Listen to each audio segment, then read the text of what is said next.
buat bikin layangan. Mana? Nih. Ini kamu potongnya jadi 4 bagian nih. Yang dua 42 cm, yang dua lagi menjadi 48 cm. Oke.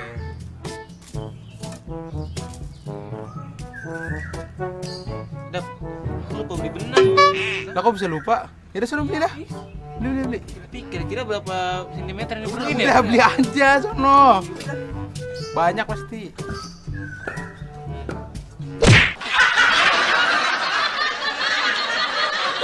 Halo sahabat edukasi, bagaimana? Kapan terakhir kali kalian main layang-layang? Atau membuat layang-layang sendiri gitu? Ternyata kita kalau membuat layang-layang itu seperti lagunya dulu kan, ku ambil bulu sebatang, ku timbang dengan benar dan segala macam. Nah itu ternyata ada konsep-konsep matematika yang diterapkan di situ, karena titik pertemuan di garis yang di tengah, kemudian benang yang kita ambil dari sisi luarnya, bambu yang kita jadikan layang-layang itu, semuanya itu ternyata membentuk segitiga, yang mana siku-siku dan benang-benangnya itu membentuk sisi miring dari segitiga, yang di situ mencerminkan tentang rumus Pitagoras. Nah, apa itu teorema Pitagoras? Teorema Pitagoras itu adalah teori yang menunjukkan hubungan antara sisi dalam segitiga siku-siku. Ingat, segitiga siku-siku. Jadi bunyi teorema Pitagoras itu adalah pada segitiga siku-siku berlaku kuadrat sisi terpanjang adalah sama dengan jumlah kuadrat sisi penyikunya. Atau kuadrat sisi miring itu sama dengan jumlah dari kuadrat sisi siku-sikunya. Nah, seperti terlihat pada gambar, sisi miringnya itu C, lalu sisi siku-sikunya itu ada A dan B. Maka sesuai dengan rumus Pitagoras didapatkan bahwa C kuadrat sama dengan A kuadrat ditambah dengan B kuadrat. Atau C sama dengan akar dari A kuadrat ditambah dengan B kuadrat. Hal yang sama bisa kita lakukan dengan yang lain, jadinya dengan hubungan itu kita bisa lihat bahwa A kuadrat sama dengan C kuadrat dikurangi dengan B kuadrat, atau A sama dengan akar dari C kuadrat dikurangi dengan B kuadrat. Hubungan ini juga kita bisa gunakan untuk mencari sisi B, di mana B kuadrat sama dengan C kuadrat dikurangi dengan A kuadrat, atau B sama dengan akar dari C kuadrat dikurang dengan A kuadrat. Nah, dengan menggunakan teorema Pitagoras kita dapat menentukan panjang sebuah sisi pada segitiga siku-siku jika panjang dua sisi yang lainnya diketahui, atau kita bisa menentukan panjang sisi yang lain ketika dua panjang sisi yang lainnya diketahui. Nah, sekarang kita lihat ke masalah dari teman-teman kita tadi. Mereka ingin membuat layang-layang. Layang-layang itu ada dua rusuk paling tidak yang kita buat untuk bambunya itu kan. Bambu panjang begini kita ikat di sini di tengahnya.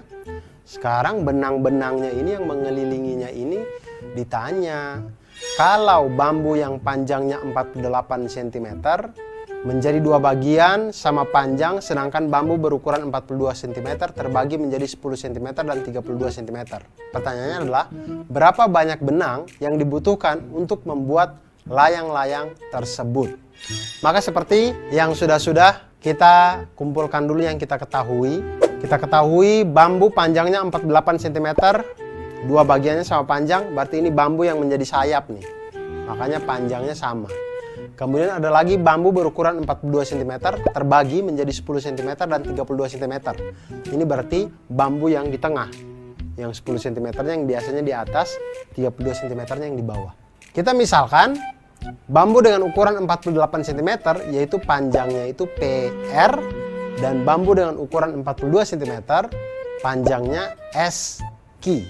Nah, untuk menghitung panjang benang minimum yang diperlukan untuk membuat layang-layang ini, itu sebenarnya kita sedang menghitung keliling dari layang-layang PQRS, di mana keempat sisi yang ada itu kita jumlahkan. Jadi keliling layang-layang PQRS itu sama dengan panjang PQ ditambah panjang QR ditambah panjang RS dan ditambah panjang SP.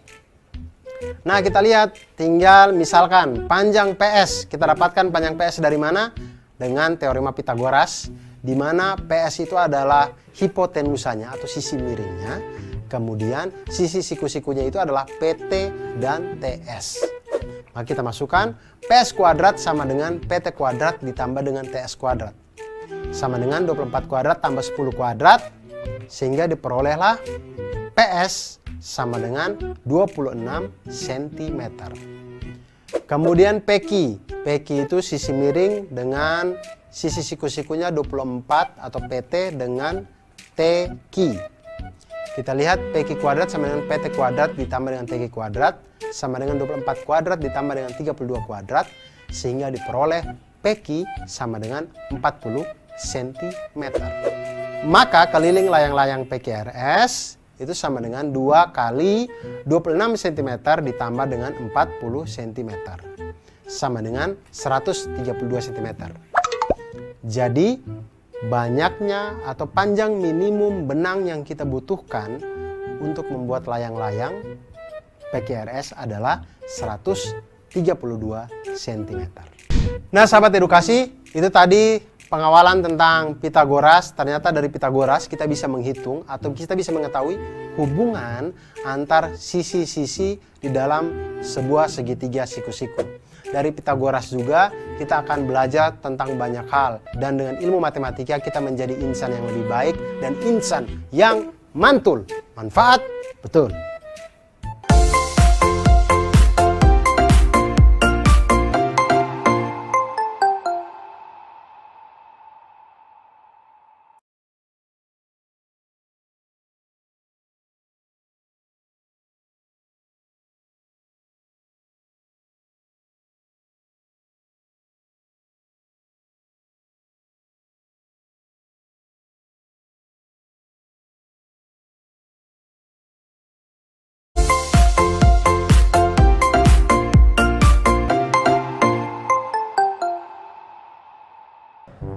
Bagaimana cara menghiasnya ya?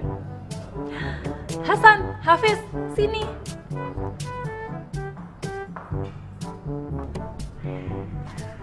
Kenapa tante? Iya tante, mau ngasih THR. Ah, kamu. Itu nanti. Sekarang kalian bantu tante menghias 2 kotak ini dengan pita merah ya. Tante mau dipitain juga nggak? Nah, nanti tante tambah cantik dong. Ah tante bisa aja. Menghiasnya di bagian diagonalnya ya, seperti ini, yang rapi, biar cantik seperti tante. Ah tante bisa aja. Nah, sekarang kalian kerjakan dulu ya. Tante tinggal dulu. Hasan, kok ini disuruh dibikin diagonal ya? Kenapa nggak dililit aja? Kan lebih gampang. Iya sih. Dek, suka-suka tante apa? Ayo kerjain lah. Yaudah.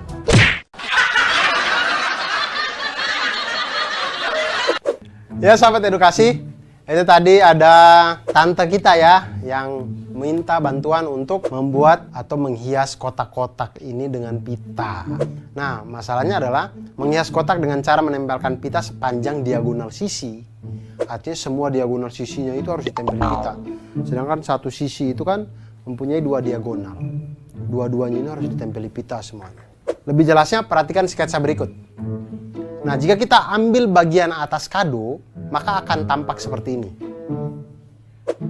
Terlihat diagonal sisi pada kado membentuk segitiga siku-siku. Nah, sedangkan kita tahu bahwa tadi pada segitiga siku-siku itu berlaku hukum Pitagoras atau berlaku rumus Pitagoras, yaitu kuadrat sisi terpanjang adalah sama dengan jumlah kuadrat sisi penyikunya. Seperti segitiga dengan hipotenusa atau sisi miringnya C dengan sisi siku-sikunya A dan B, maka bisa dituliskan dengan C kuadrat sama dengan A kuadrat ditambah dengan B kuadrat. Atau C sama dengan akar dari A kuadrat ditambah dengan B kuadrat. Hubungan yang lain juga bisa dari itu, bisa kita cari A kuadrat sama dengan C kuadrat dikurangi dengan B kuadrat, di mana A sama dengan akar dari C kuadrat dikurangi dengan B kuadrat. Dan kita juga bisa mencari sisi B-nya, B kuadrat sama dengan C kuadrat dikurangi dengan A kuadrat sama dengan, atau B sama dengan akar dari C kuadrat dikurangi dengan A kuadrat. Masalah yang ditimbulkan tadi adalah, yang harus kita selesaikan adalah berapa panjang pita yang dibutuhkan untuk menghias 2 buah kado secara diagonal. Nah, jika kado pertama itu berbentuk balok dengan ukuran panjang 16 cm, lebarnya 12 cm dan tingginya 8 cm. Dan kado kedua itu berbentuk kubus dengan panjang sisi 20 cm. Berapa banyak pita kado yang kita butuhkan? Nah, kita lihat kado yang pertama, balok. Balok itu memiliki 6 sisi yang terdiri dari 3 pasang sisi yang saling kongruen, yaitu sisi atas dengan sisi bawah, sisi alas dan sisi tutup itu sama-sama kongruen. Sisi depan dan sisi belakang sama-sama kongruen. Dan yang ketiga adalah sisi samping kiri dan sisi samping kanan itu juga saling kongruen. Sisi yang berhadapan itu saling kongruen. Jadi kita lihat di sini kita bagi seperti pada gambar. Sisi panjang kali lebar itu adalah sisi alas dengan sisi tutup. Itu sama-sama kita kali 2. Kemudian sisi panjang kali tinggi itu adalah sisi depan, itu sama dengan sisi belakang. Kemudian sisi lebar kali tinggi itu adalah sisi samping, itu sama di kiri dan kanan. Masing-masing semuanya kita kali 2. Oke, lalu kita lihat diagonal pada masing-masing sisi balok. Setiap sisi balok mempunyai 2 diagonal, berarti kan?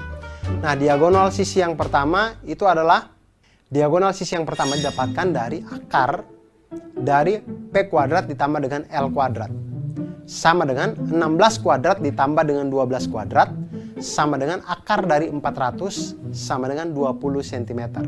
Ini untuk diagonal dari sisi yang pertama. Diagonal sisi yang kedua dapatkan dari akar dari P kuadrat ditambah dengan T kuadrat sama dengan akar dari 16 kuadrat ditambah dengan 8 kuadrat sama dengan akar dari 320 sama dengan akar dari 64 kali 5 sama dengan 8 akar 5 cm atau 17,8 cm.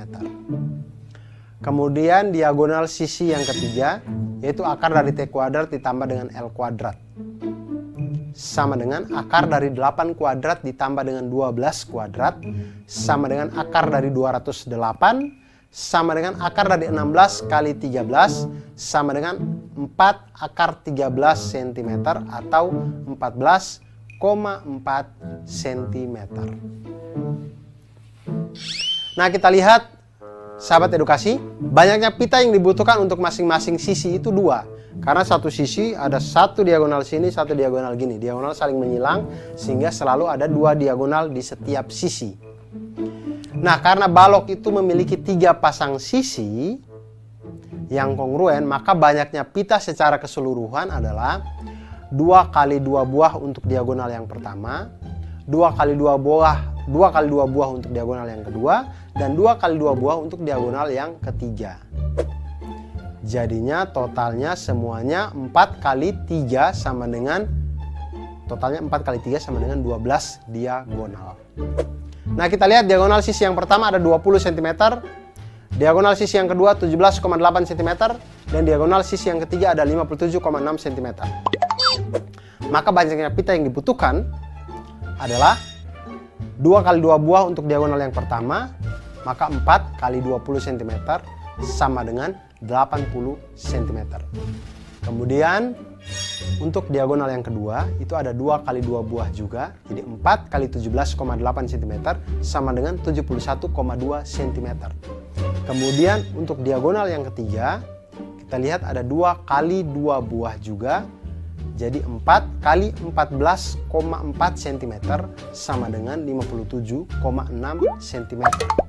Jadi total panjang pita yang dibutuhkan adalah 80 cm ditambah dengan 71,2 cm ditambah dengan 57,6 cm sama dengan 208,8 cm. Itu untuk kado yang pertama. Untuk kado kedua berbentuk kubus. Kubus ini adalah bangun ruang sisi datar yang dimana ke-6 sisi-sisinya semuanya kongruen. Depan, belakang, atas, bawah, kiri, kanan semuanya itu kongruen. Jadi semua sisinya itu kita kali dengan 6 karena 6-6-nya kongruen. Dan sisi kubus ini diketahui panjangnya itu adalah 20 cm. Sekarang kita hitung panjang diagonalnya. Ketika diketahui sisi kubusnya 20 cm, maka panjang diagonalnya itu adalah akar dari S kuadrat ditambah S kuadrat sama dengan akar dari 20 kuadrat ditambah dengan 20 kuadrat sama dengan akar dari 400 dikali 2 sama dengan 20 akar 2 cm atau 28,2 cm. Maka banyaknya pita yang dibutuhkan untuk masing-masing sisi adalah 2 karena saling silang tadi. Jadi karena kubus memiliki 6 sisi yang kongruen, maka banyaknya pita keseluruhan adalah 2 dikali dengan 6 sisi tadi dikali dengan panjang diagonal yaitu 28,2 cm sama dengan 338,4 cm. Nah, itu dia tadi tentang pita pada hadiah balok dan juga kubus tadi. Nah, sekarang saya punya trik untuk sahabat edukasi sekalian. Trik menentukan diagonal sisi pada kubus. Ingat, kubus itu adalah bangun ruang di mana 12 rusuknya itu semuanya kongruen sama panjang. Sisi-sisinya juga kongruen, semuanya sama. Jadi ketika kalau ditanya diagonal sisi kubus, kita bisa cari dengan diagonal sisi kubus sama dengan akar 2 dari panjang sisinya. Atau akar 2 kali panjang sisinya. Hal ini diperoleh dari rumus Pitagoras, yaitu diagonalnya itu adalah akar dari S kuadrat ditambah S kuadrat sama dengan akar dari 2 S kuadrat, yaitu akar sama dengan S dikali dengan akar 2. Sehingga diagonal sisi kubus itu kita dapatkan sama dengan akar 2 dikali dengan panjang sisinya. Nah, bagaimana sahabat edukasi? Apakah setelah ini ingin menghias pita, ingin menghias kubus, ingin menghias balok? Oleh karena itu, jangan pernah berhenti untuk belajar matematika, karena matematika membuat kita menjadi mantul, manfaat betul.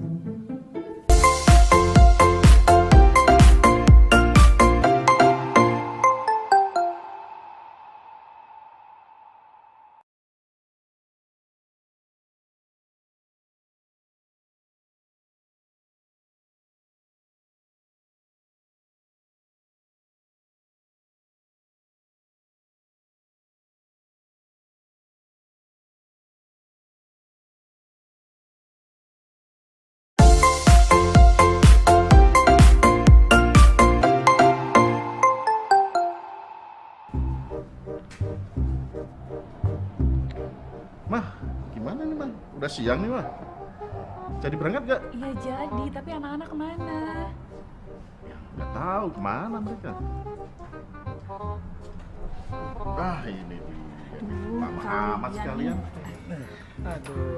Kalian pada kemana sih? Ini Bu biasa, bangun dapat susah bener. Ya ampun Dava, kita kan itu mau pergi nih. Udah janjian jam 11, jadi apa enggak? Jadi Bu, jadi. Iya Bu, si Hasan temen aku dia katanya mau ikut juga ke panti Bu. Nah, Terus jadi kita bisa nggak Bu mampir ke rumah dia dulu jemput dia? jemput. Iya. Sekarang aja udah jam 10. Iya Bu kan. Oh iya kan juga dari rumah kita ke rumahnya si Hasan itu kan jaraknya 48 km. Terus dari rumah Hasan ke panti 36 km. Terus Bapak kan biasanya kalau bawa mobil kan 60 km per jam. Aduh, lama bikin ngantuk. Enak bisa tidur. Nah, terus sekarang gimana? Kita jemput Hasan dulu atau langsung panti nih? Wah, enaknya sih kalau aku Bu mendingan tidur Bu.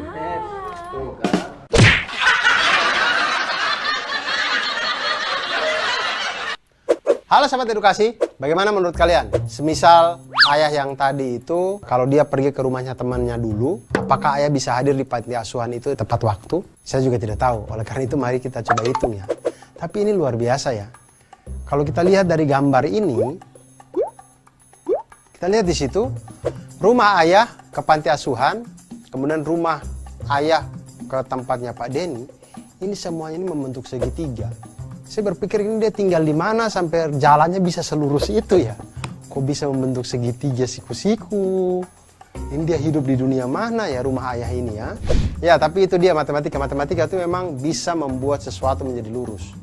Oleh karena itu, kita bisa melihat jarak dari ayah ke rumah temannya atau dari ayah ke rumah panti asuhan ataupun dari rumah temannya ke panti asuhan, semuanya bisa kita hitung dengan menggunakan rumus Pitagoras. Seperti yang kita ketahui bahwa rumus Pitagoras itu berlaku pada segitiga siku-siku. Jadi pada segitiga siku-siku berlaku kuadrat sisi terpanjang adalah sama dengan jumlah kuadrat sisi penyikunya. Ada segitiga di mana sisi miringnya itu C dan sisi siku-sikunya itu adalah A dan B, maka C kuadrat itu sama dengan A kuadrat ditambah dengan B kuadrat. Atau C sama dengan akar dari A kuadrat ditambah dengan B kuadrat. Hal yang sama bisa kita lakukan untuk mencari sisi B, di mana B kuadrat sama dengan C kuadrat dikurangi dengan A kuadrat, atau B sama dengan akar dari C kuadrat dikurangi dengan A kuadrat. Hal yang sama juga bisa kita lakukan kepada sisi A, di mana sisi A itu A kuadrat sama dengan C kuadrat dikurangi dengan B kuadrat, atau A sama dengan akar dari C kuadrat dikurangi dengan B kuadrat. Nah, sekarang kita akan membantu Bapak tadi ya. Dia ingin ke panti asuhan, tapi dia bingung kalau dia mampir dulu ke rumah temannya, apakah dia tepat waktu. Nah, kita lihat. Ayah dan keluarga akan memiliki janji untuk tiba di panti itu pada pukul 11 siang. 11 malam panti asuhan sudah tutup, jadi pasti 11 siang ini. Kemudian pukul 10, teman ayahnya itu meminta untuk ke rumahnya terlebih dahulu. Nah, jarak rumah ayah ke rumah temannya adalah 48 km. Wah, temannya ini tinggal di luar kota kayaknya nih. Sedangkan jarak rumah teman ayahnya ke panti asuhan adalah 36 km. Nah, jika ayah mengendarai mobil dengan kecepatan rata-rata 60 km per jam, apakah jika ayah pergi ke rumah temannya terlebih dahulu, ayah akan terlambat sampai ke panti atau tidak? Nah, di sini akan kita hitung. Kita lihat sketsanya. Setelah kita perhatikan sketsa, ternyata permasalahan tersebut dapat diselesaikan dengan teorema Pitagoras, yaitu menentukan jarak dari rumah ayah langsung ke panti asuhan. Di situ kita lihat 48 kilo, 36 kilo itu adalah sisi dari penyiku. Kemudian kita lihat jarak panti asuhan itu bisa kita dapatkan dengan akar dari 48 kuadrat ditambah dengan 36 kuadrat sama dengan akar dari 2304 ditambah dengan 1296 sama dengan akar dari 3600 sama dengan 60 km. Nah, waktu yang ditempuh ke panti asuhan jika langsung dari rumah ayah, maka waktu sama dengan jarak dibagi dengan kecepatan. Jaraknya adalah 60 km, kecepatannya adalah 60 km per jam. 60 km dibagi dengan 60 km per jam sama dengan 1 jam. Jadi kalau ayah berangkat dari rumah pukul 10 dengan waktu yang ditempuh 60 menit, maka ayah akan tiba pukul 11 siang di panti asuhan. Ayah akan tiba tepat waktu. Nah, jarak dari rumah ayah jika harus ke rumah temannya terlebih dahulu. Kita lihat ya. Kalau ke rumah temannya lebih dahulu berarti 48 ditambah dengan 36 sama dengan 84 km. Nah, waktu yang ditempuh ke panti asuhan jika ayah harus ke rumah temannya terlebih dahulu adalah jarak dibagi dengan kecepatan sama dengan 48 tambah 36 dibagi dengan 60 sama dengan 84 km dibagi dengan 60 km per jam sama dengan 7/5 jam, atau 7/5 dikali dengan 60 menit sama dengan 84 menit. Artinya kalau dia berangkat dari rumah pukul 10 dengan lama waktu 84 menit di perjalanan, maka dia akan tiba di panti asuhan pada pukul 11:24 menit, atau ayah akan terlambat datang selama 24 menit. Itu pun kalau dia di rumah temannya tidak nongkrong-nongkrong dulu. Nah, itulah dia sahabat edukasi. Dari belajar matematika ini kita belajar agar kita menjadi orang yang mantul. Manfaat betul.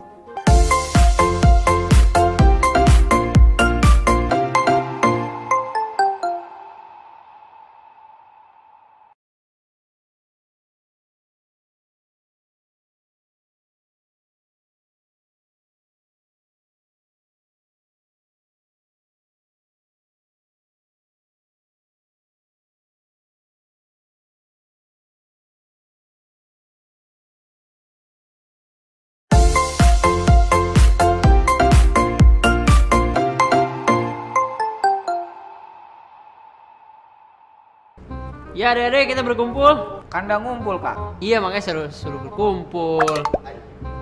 Oke, kalian akan saya bagi menjadi beberapa tim. 2 tim, Kak. Tim merah sama biru kayak acara Sevi itu, Kak. Itu mah sebelah. Ya makanya dengerin dulu. Jadi tugas kalian nanti akan mengukur tinggi tembok. Kalian bebas mengukur menggunakan alat yang saya bawa ini. Jadi yang tercepat dan yang terbenar akan mendapatkan hadiah. Wah. Ngukurnya pakai apa, Kak?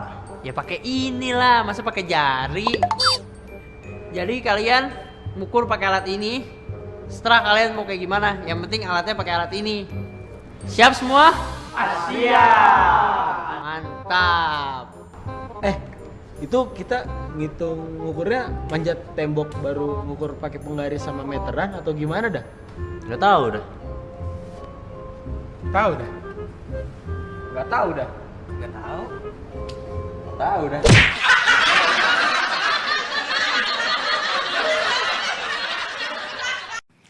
Halo sahabat edukasi, sekarang bagaimana ya kalau kita ingin menghitung tembok atau tiang atau sesuatu yang tinggi yang itu di luar jangkauan kita. Misal juga kalau kita menghitung tingginya Monas. Nah, tapi kalau kita menggunakan konsep Pitagoras, kita bisa menghitung itu dengan aman, safety, dan akurat. Kenapa bisa dengan Pitagoras? Karena Pitagoras itu dalam segitiga siku-siku berlaku kuadrat sisi miring itu sama dengan jumlah dari kuadrat sisi siku-sikunya. Nah, di sini kalau kita lihat ada segitiga dengan sisi miringnya C, kemudian sisi siku-sikunya itu A dan B, maka bisa dituliskan C kuadrat sama dengan A kuadrat ditambah dengan B kuadrat. Atau C sama dengan akar dari A kuadrat ditambah dengan B kuadrat. Nah, hal yang sama bisa kita lakukan pada sisi A. A kuadrat sama dengan C kuadrat dikurangi dengan B kuadrat. Atau A sama dengan akar dari C kuadrat dikurangi dengan B kuadrat. Hal yang sama juga bisa kita lakukan pada sisi B, di mana B kuadrat sama dengan C kuadrat dikurangi dengan A kuadrat. Atau B sama dengan akar dari C kuadrat dikurangi dengan A kuadrat. Nah, sekarang kita lihat, tadi sekelompok anak diberikan tugas oleh kakak pembinanya untuk mengukur tinggi yang sulit dijangkau, yaitu tinggi tembok. Nah, bagaimana caranya mereka menghitung tinggi tembok ini ketika temboknya mereka tidak bisa jangkau? Bagaimana cara untuk menghitungnya? Nah, salah satu cara sederhananya adalah dengan menyenderkan tangga dengan ujung atasnya itu pada tembok, sehingga tampak seperti sketsa berikut ini. Lihat, tangga atau bambu atau kayu. Jangan senderkan harapan di situ, jangan, karena tidak akan membentuk apa-apa. Senderkanlah tangga atau kayu atau bambu sehingga membentuk segitiga dengan benda yang kita tempelkan tadi atau tangga yang kita tempelkan tadi sebagai hipotenusanya atau sisi miringnya. Di situ kita bisa namakan sisi C, sisi A, dan sisi B. Jika kita perhatikan kan kita bisa menggunakan teorema Pitagoras pada di sini. Langkah pertama untuk mengetahui tinggi tembok adalah dengan mengukur panjang tangga terlebih dahulu. Jadi sebelum kita senderkan, kita hitung dulu nih panjang tangganya nih. Sudah ketahuan, baru kita tempelkan, kita misalkan itu sebagai sisi miring atau sisi C. Nah, langkah kedua, ukur jarak antara ujung bawah tangga dengan tembok. Kita misalkan ini sebagai A. Jika sudah mendapatkan itu, maka kita bisa mencari sisi B atau tinggi tembok itu dengan rumus Pitagoras, yaitu B sama dengan akar dari C kuadrat dikurangi dengan A kuadrat. Nah, dengan menggunakan teorema Pitagoras, kita dapat mengetahui ketinggian-ketinggian yang sulit untuk kita jangkau. Contoh sekarang ya, misalkan panjang tangga adalah 5 meter. Kemudian jarak dari tangga ke tembok adalah 3 meter. Berapakah tinggi tembok? Maka tinggi tembok itu bisa kita cari dengan tinggi tembok sama dengan akar dari 5 kuadrat dikurangi dengan 3 kuadrat. Sama dengan akar dari 16 sama dengan 4 meter. Atau tinggi tembok itu setinggi 4 meter. Nah, sahabat edukasi, selain Pitagoras ini kita untuk menghitung tembok, menghitung ketinggian-ketinggian yang tidak bisa kita jangkau, kita juga bisa menggunakan matematika untuk menghitung kemampuan kita untuk memahami kehidupan dunia ini dan membuat kita menjadi orang yang mantul. Manfaat betul.